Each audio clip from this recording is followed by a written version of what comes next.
said.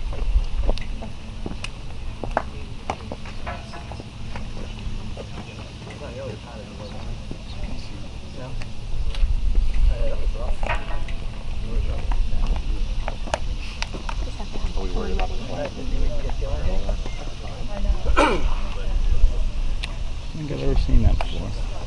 What? Flag with the aerated holes. No, me neither. It's interesting. Something new every day. Yeah.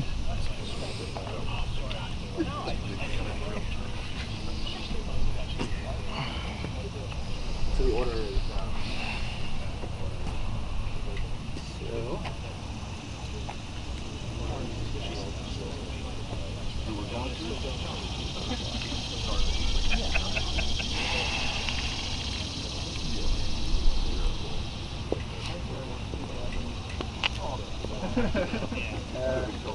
let's see if there's enough.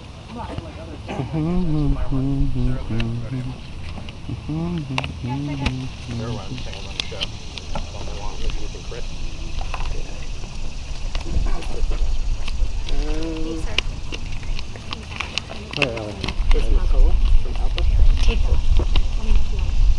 No, I'm good. Thank you.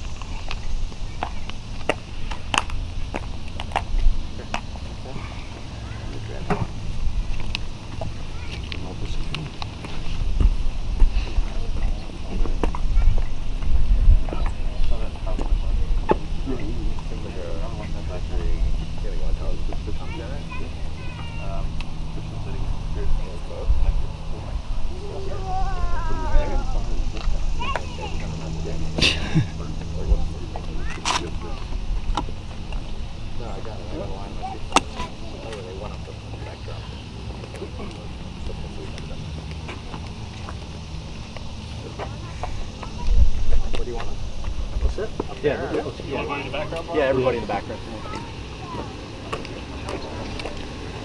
Yep, come on. Chief, the mayor.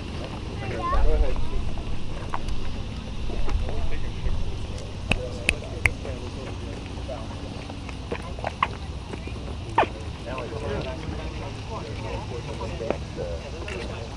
Yeah, come a little closer.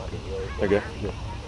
I gotta get you off to the side. All right, I get a watch. All right, everyone, we'll get this going. Thank you all for attending, and we're going to start, as we should all, events with the Pledge of Allegiance and the flag behind me.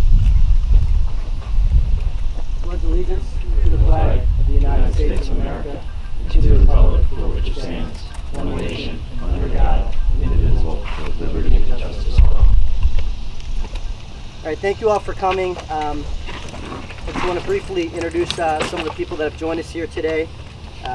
We have Ellen Saracini, who needs no introduction, my friend and colleague, Representative Josh Gotteheimer, Chris McCullough from the pilot United Airlines, Ken Diaz from the president of United Airlines, AFA, and local officials. We have State Representative Perry Warren, who has done a great job advancing bipartisan solutions and community safety in Harrisburg. Chris Harding, the mayor of Yardley Borough, who's been a tremendous advocate for our community.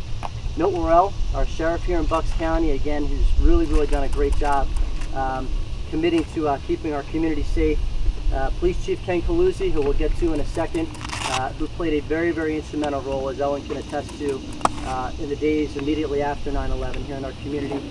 We have Jeff Goldberg, who's a fire marshal, Deputy Fire Marshal from Yardley Makefield, Chris Schultz, firefighter from Lower Make, John Kingman, Chief Engineer and firefighter.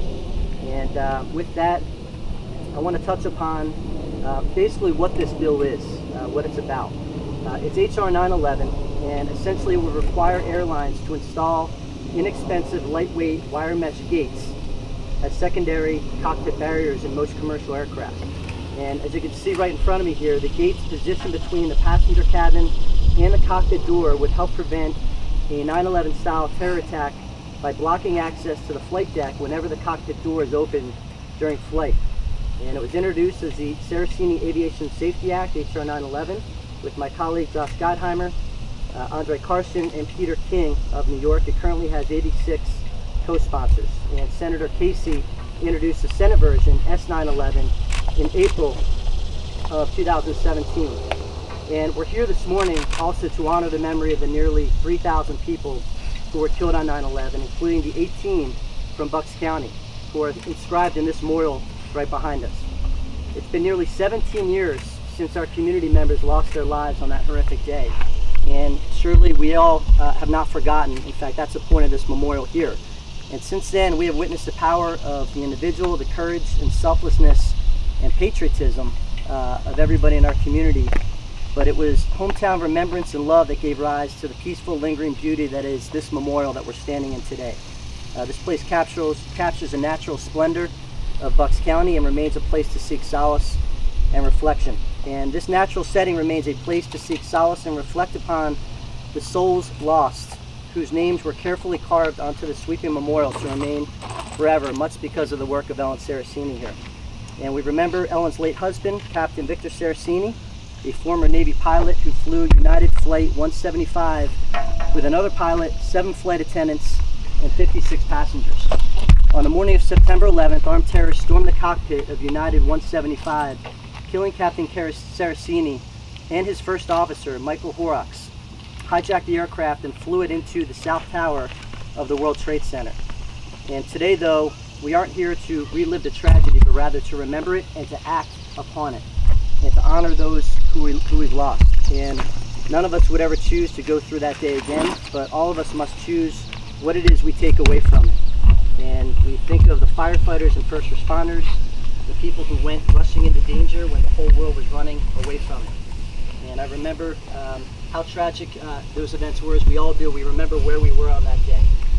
And after the attacks on 9/11, we made a promise: never again would we allow a commercial airliner to be turned into a weapon of war because of a breached cockpit. And in the 9/11 report, Al-Qaeda mastermind Khalid Sheikh Mohammed told Al-Qaeda terrorists to watch the cockpit doors at takeoff and landing to observe whether the captain went to the lavatory during the flight, and to note whether the flight attendants brought food to the cockpit.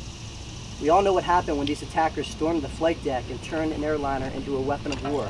But yet today, 17 years after the attacks of September 11th, the FAA still admits that the cockpit is vulnerable when the reinforced door is open, and that is unacceptable. And we know that terrorists study our vulnerabilities and make their plans accordingly. Yet even after the recommendations of the 9/11 Commission report emphasize the importance of, quote, a layered security system, still action has not been taken to install what you see in front of me here, simple, cost-effective protection, which costs approximately $5,000 to build and install.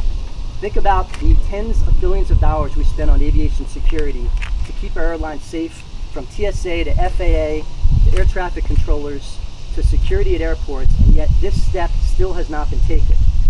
Josh Gotteheimer, Ellen, and I have been working with the pilots and the flight attendants to make sure that these cost-effective safety measures are installed on every single commercial airplane. It only takes a split second for a train hijacker waiting at the precise moment to rush a cockpit and take control of that plane. And this common sense bipartisan Saraceni Aviation Safety Act has sat in Congress for years. To date, it has 86 co-sponsors, 61 Democrats, 25 Republicans, but it has never been brought to the House floor for a vote. That's why I'm proud to stand here with Josh and Ellen.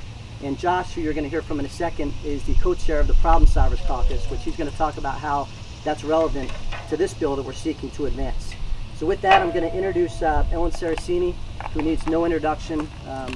This is a person of tremendous character, tremendous strength. She's been an inspiration to myself, to Josh, to everybody back here, and has done so much for our community. And this is a woman who has taken her pain and turned it into action.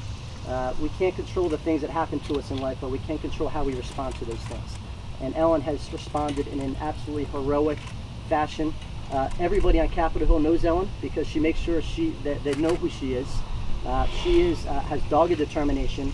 She is not going to stop until she takes the pain that she's experienced and translates it into action to make sure that future pilots, future aircraft, and future Americans and people all across the globe are safe from acts of terrorism like this. So Ellen, thanks for being here. The mic is yours. Thank you. I think Brian said it all, so I might just be able to walk away. No, Brian states a lot of things that are very important that have to be taken care of that we are not taking care of right now. We all remember where we were on September 11th. We all could be repeating that again, that we will remember a repeat, because the vulnerability that happened on September 11th still exists today on the flight deck. We heard the words of the terrorists, and what they said was, wow, this is really easy. We're not looking at any other form. They looked at what their bombings did on the World Trade Center earlier, and they determined that it was too problematic to use bombs and explosives, even though the thought has moved, that the gravity has changed into it being that bombs and explosives are the things we have to worry about. The threat has not evolved. The threat has now escalated. We still have that vulnerability on our flight deck, and we now have other threats that combine the safety of our passengers and crew on an aircraft. So we have a simple solution. It is to put a barrier, much like what we do in America to take care of our dogs. We all know dog parks, how you open up one door, you allow the dog to come in, you close that door and secure that area, making sure that your pet is safe and sound until you open up the other door. It's exactly what we're talking about in the cockpit. It's easy to install and it needs to move forward. So how do we do that? We have legislation. It's been 3 Congresses at this point, which is way too long to have common sense legislation move forward. But we'll be patient. And what we have right now, thank goodness, is some representatives. Josh Gotteheimer, Brian Fitzpatrick stand here with me because they will not walk away from this issue. They understand completely what this issue means. They understand that they are going to be facing another family member like me when I had to knock on their door and say, I have to tell you a story, here's what's happening. And no one is making sure that this does not get repeated again. So are we just saying, well, maybe we have this vulnerability? No, we're not. Because we have federal air marshals on some aircraft. We have pilots armed in some of the aircraft. We have TSA saying that if you open up that cockpit door, you have to perform a procedure. And if you have a secondary barrier on that aircraft, you have to use it. We have the FAA who decided to do a 3-year-long study to determine if there was this vulnerability on the flight deck, of which it came out, yes, absolutely there is. And the only one thing that was able to stop the intruder in enough time to close the cockpit door was a secondary barrier. So thank you all for being here. This is going to move forward. I know it. We're taking baby steps right now because we do have movement forward. I just can't look another family member in the eye and say, I'm sorry. I knew there was an issue and I decided not to do anything about it. This is about continuing on. This is about making sure that our skies are safe. So thank you all for being here. I want to introduce Josh Gotteheimer. He's a congressman from New Jersey. Thank you.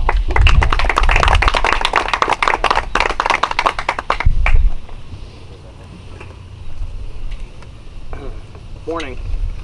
Thank you very much, Ellen and Brian, and to our first responders, to law enforcement and firefighters. Thank you very much for always getting our back. We're all very grateful for you. And you know, when I was running for office a couple of years ago, you know, a few of the early calls I got, one was I sat with law enforcement, and I sat with pilots. And someone, you know, one of the pilots connected me to Ellen and said, you have to talk to Ellen, because when you get there to Congress, you got to go to work on this issue. It's critical. I'm from northern New Jersey, right outside New York City, and we had so many families who perished, who lost lives on 9/11, and so many people were touched by what happened that day and obviously the years after. So as we're less than a month away from another anniversary, as Ellen said, it's unacceptable that Brian and I have to keep knocking on the doors in Congress with our colleagues saying, let's get this done. There's just no reason why this isn't done. And Ellen, keep it up. You've just been a tireless force, and you've just, as Brian so artfully said, you've just turned tragedy into action. And thank you. We're all very, very grateful for you all.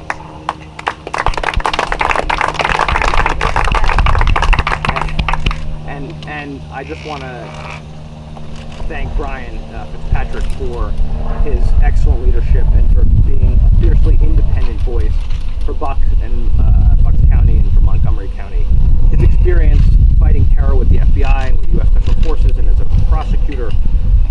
his work on Foreign Affairs Committee and Homeland Security and Small Business Committees clearly informs the work he does every day. I'm very proud to call him not just a colleague, but a friend, someone I work with quite a bit on a host of issues, including this one. You know, there's a reason why we're standing here together. It's because we both believe that America always comes before any political party, that action for the country should always come first. And so I'm very proud to be here today and to join you and to join others here and to talk about this critically important issue. It's a beautiful day, and the Garden of Reflection this morning honors the memory, as Brian said, of nearly 3,000 people who were killed on 9/11, including 18 from Bucks County and 703 from my home state of New Jersey.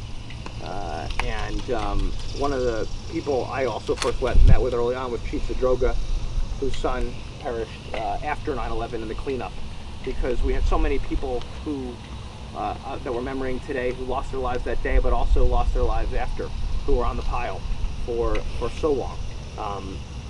And we honor their legacy and all their legacies to make sure a tragedy like this never occurs again. To all those who lost on 9/11 and the war on terror, we honor you and remember you and your sacrifice and your bravery. We always remember you and the American spirit shown by countless New Jersey and Pennsylvania residents that day. And we remember, as Brian said, Ellen's late husband, Captain Saraceni, a former Navy pilot who flew United 175 from Boston Logan International on that tragic day. The historical record reflects that 2 pilots, 7 flight attendants, and 56 passengers aboard United Flight 175 acted bravely in the face of unspeakable terror that morning. On that morning, not long after the plane had reached cruising altitude, armed terrorists, we know, seated close to the cockpit door, attacked the flight crew, killing Captain Saraceni and First Officer Horrocks, hijacking the plane and rerouting it to New York City. These memorials are a solemn reminder of the grave day and the grave risks that our pilots and everyone on those planes take when they get on, and of course all of our first responders they face every day when they wake up. Yet it was, as Brian pointed out, recently reported that TSA is considering eliminating passenger security screening at certain small and medium-sized airports, a cost-saving decision that is penny-wise and pound-foolish. Don't forget, the 9/11 terrorists took flight lessons at small airports like Venice Municipal Airport in Florida, and they flew from the airport in Portland, Maine to Boston on the morning of the attacks. We simply cannot afford any shortcuts in the fight against terror. I think we all agree the minute we become complacent in the fight is the minute we lose. We've clearly yet to learn all of the lessons from 9/11. Chaired by former New Jersey Governor Kane and vice chaired by Lee Hamilton, the 9/11 Commission report had several key recommendations, including steps to address the permeable aviation security that existed prior to 9/11. Many of them have been implemented, but as Brian pointed out, and as Ellen pointed out, there remains one glaring vulnerability, one that is yet to be fully acted upon: the ongoing failure to install the secondary barriers on flight deck barriers. We just haven't done that, and to me, it just doesn't make any sense. And that's the one Brian and I are obviously here to talk about, with Ellen and the flight attendants and first responders and pilots, who all agree that it's time to get this done. 17 years after 9/11, no barriers to a terrorist charging up the aisle of a plane, entering the cockpit, slamming the fortified door, and taking down a plane with our loved ones. We have to act. Just last year, the Department of Transportation Inspector General issued a report that found that the FAA has still not effectively mitigated these vulnerabilities. The FAA failed to issue guidelines and guidance as to how air carriers should block access to cockpit doors until April 2015, nearly 14 years after. We've all been on these airplanes. They roll out a drink cart as a way to stop a terrorist, right? If you talk to flight attendants and pilots, they'll tell you that is not going to cut it. God forbid another terrorist charges up. This is what we need. This is what we need. It's why Brian and I have been working on this tirelessly with Ellen and with flight attendants and everyone behind us and first responders, right? There's a reason why. And what Brian mentioned is I co-chair something called the Problem Solvers Caucus, which Brian and I are very proud to be members of. It's a bipartisan group, half Democrat, half Republican. We get together every single week or in Washington to figure out where we can work together beyond party lines, right? For what's good for America and put progress first. This is the kind of issue we talk about. This is not partisan, right? It's why there's a bipartisan group supporting this legislation, to do the right thing. And thanks to Representative Fitzpatrick's leadership, we managed to get language included in the FAA Reauthorization Act that passed the House in April to require secondary flight deck barriers to be installed on all new aircraft. While this legislation doesn't go far enough to protect all pilots, flight attendants, and passengers, and while it still awaits a vote in the Senate, this bill marks a critical step in the right direction and shows the growing support for the Saraceni Aviation Safety Act. Congressman Fitzpatrick and I will do everything we can to make sure our law enforcement officers and all first responders get the resources they need to do their jobs effectively, and to make sure that everyone on planes, pilots and flight attendants and passengers, are protected. So we will keep fighting and fighting against terror. Right? We want to make sure, whether it's at home against lone wolf, ISIS-inspired terror, or abroad against Al-Qaeda and ISIS and other terrorist factions, that we do everything we can to stop terror in its tracks. Thank you. Thank you for having me today. It's an honor to be here. God bless you all, and God bless the United States of America. And now I'm proud to introduce Chris McCullough of ALPA from the pilots. Chris. Thank you. Good morning. I'm First Officer Chris McCullough. I'm a proud member of the Airline Pilots Association and a 21-year pilot at United Airlines. I was at United for 4 years when the tragic events of 9/11 occurred. I was type rated and qualified on both types of aircraft that were used that day as weapons of mass destruction. I was a resident of New York City at the time. These events were very personal to me and have been very professional to me for the last 21 years. The tragic events of 9/11 were due in part to inadequate reinforcement for security of the aircraft cockpit. Shortly after 9/11, Congress and the FAA mandated reinforced hardened cockpit doors as the first layer of security for the cockpit. Part of a layered fence of the cockpit, and it should include the use of the secondary barrier, because the primary vulnerability of that hardened cockpit door is when it has to be opened. I fly routes on the Boeing 777 now that are 14, 15, 16 hours in length, and I can assure you that at some point in that flight, I have to go to the bathroom. And I can assure you at some point in that flight, I need to eat.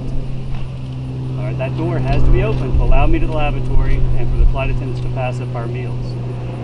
That is when an aggressor is going to take his shot at getting into that cockpit and turning my airplane into a weapon of mass destruction and me and my passengers into victims. I don't want to let that happen. The secondary barrier, as you can see in the picture here, is a lightweight, proven, effective, inexpensive means of slowing down the aggressor just long enough for me to get that cockpit door slammed shut in his face. I can see him coming, I can get back in the cockpit, I can close the door. That's what this does. Why it's not installed on all the aircraft yet, I have no idea. In 2003, 2 of the major airlines installed them on a few of their airplanes, and then they stopped. Why aren't they on all of the airplanes that you and your family fly on every day? Make no mistake, the threat is still out there. There have been over 57 hijacking attempts worldwide since 9/11. The U.S. government just recently re-emphasized that commercial aviation is still a target for terrorism. Last session, during the 114th Congress, legislation was introduced, the Saraceni Aviation Safety Act, that mandated secondary barriers on all aircraft. We got part of what we wanted. A version of those bills, which mandated secondary barriers on all new aircraft, was included in the FAA reauthorization bill and passed the full Senate, but the House counterpart passed it out of committee without ever bringing it to the floor for a vote. So what do we want? Why are we here today? Today we are insisting that Congress include a secondary barrier requirement in any FAA reauthorization legislation that is considered in the 115th Congress. And we're also we're insisting that the FAA require secondary barriers on all commercial aircraft.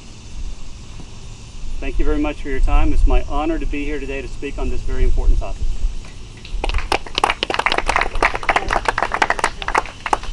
Ken Diaz. And I'm also going to introduce Ken Diaz from the Association of Flight Attendants to speak on behalf of my fellow crew members aboard the aircraft.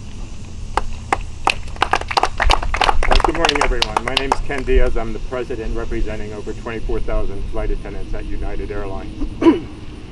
AFA has always been fully committed and has repeatedly lobbied Congress for multi-layered approaches to keep our aircraft safe and to give us the tools as flight attendants, as this nation's last responders on those aircraft, to protect our traveling public. This bill does just that. Secondary barriers will prevent the breach of the cockpit door. Today we use a beverage cart, and we put that beverage cart as a deterrent. It's not a deterrent.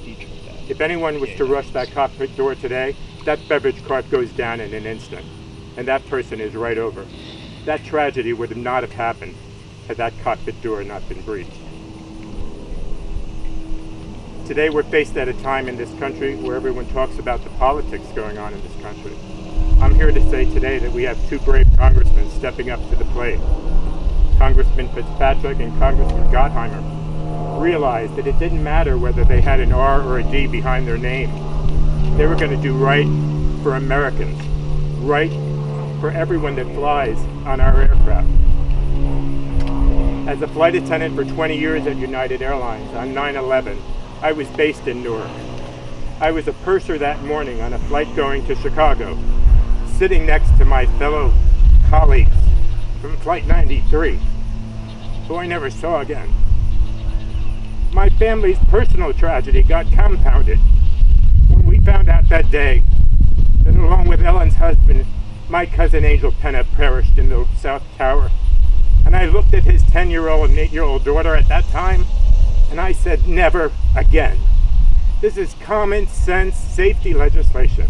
I implore everyone, call your congressman, support this legislation.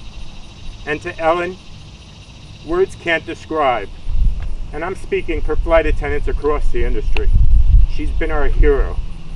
She took her personal grief and changed it into activism. And today we're standing here before you 17 years later, asking for something that should be done. I worked flights that have this barrier installed. I know it protects the cockpit. Why as a nation are we waiting 17 years to enact this? So on behalf of all the flight attendants, give us the tools we need to protect you. Thank you for letting me speak today.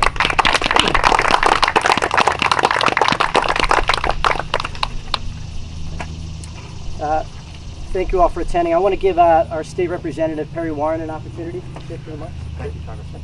And thank you, Congressmen, for coming to our beautiful memorial here in Lower Makefield Township in support of this bipartisan legislation. And thank you for your leadership in supporting this bipartisan legislation. And thank you to Mrs. Saraceni, Captain, Mr. Diaz, for joining us. As a member of the Pennsylvania House of Representatives, I stand in support of H.R. 911, the Saraceni Aviation Safety Act, and I'm proud to join these ladies and gentlemen today in support of that act. Let's make America safer in the air and on the ground by passing H.R. 911. Thank you.